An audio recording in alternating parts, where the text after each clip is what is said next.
Madame, Monsieur, merci de nous rejoindre pour l'actualité sur Business 24 Africa.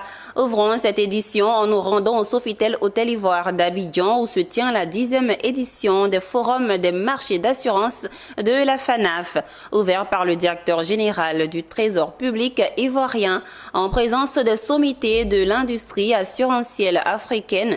La 10e édition fait place aux réflexions. Ce vendredi 8 novembre, l'un des thèmes abordés est l'impact de la digitalisation de l'assurance automobile sur la croissance des marchés. Les cas de la Côte d'Ivoire et du Sénégal en revue pour généraliser la digitalisation aux autres pays. Monésir Nascimento, Marius Siri et Tima Traoré nous en parlent. Dans un contexte marqué par des cas de fraude, de lenteur dans la délivrance des attestations d'assurance auto, de manque d'outils de contrôle et de suivi, d'absence de maîtrise des statistiques, les acteurs du secteur de l'assurance en Côte d'Ivoire et au Sénégal ont pris une décision, celle d'aller vers des outils novateurs qui solutionnent toutes ces difficultés.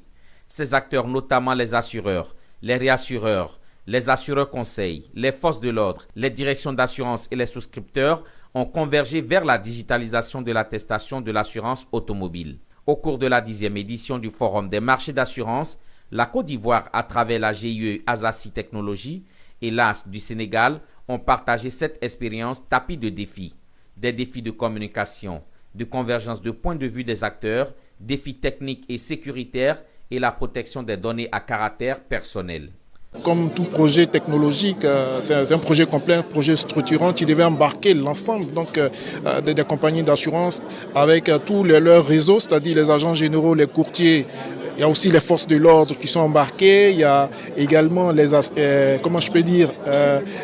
direction des assurances, le fonds de garantie automobile. Donc tous ces acteurs-là devaient être embarqués dans tout le processus.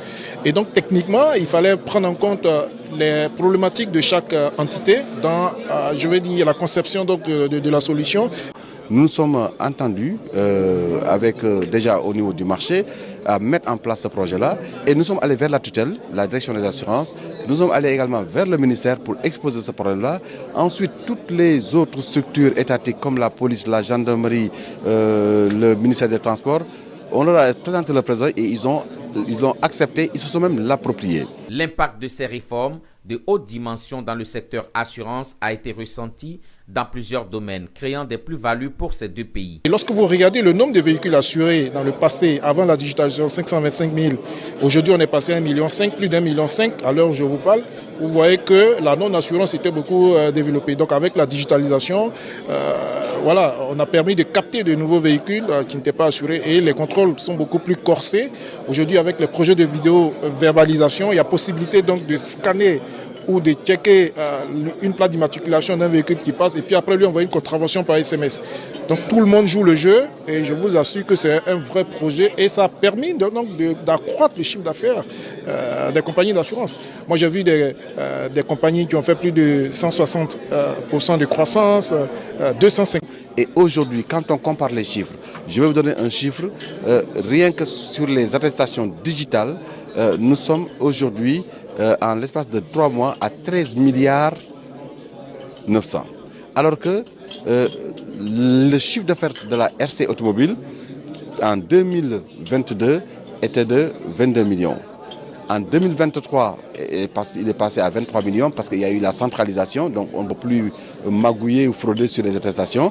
Et aujourd'hui, le chiffre que je vous donne, c'est compte tenu des attestations payées au niveau du transport public de voyageurs, mais également des attestations qui ont été commercialisées du 1er janvier au 30 mars. Les panélistes sont convenus au sortir des échanges de ce que la transformation digitale a aussi bouleversé la relation que les compagnies d'assurance entretiennent avec les autres acteurs, notamment les courtiers. Le digital oblige les assureurs à instaurer des normes facilitant l'échange d'informations entre les compagnies et les autres acteurs.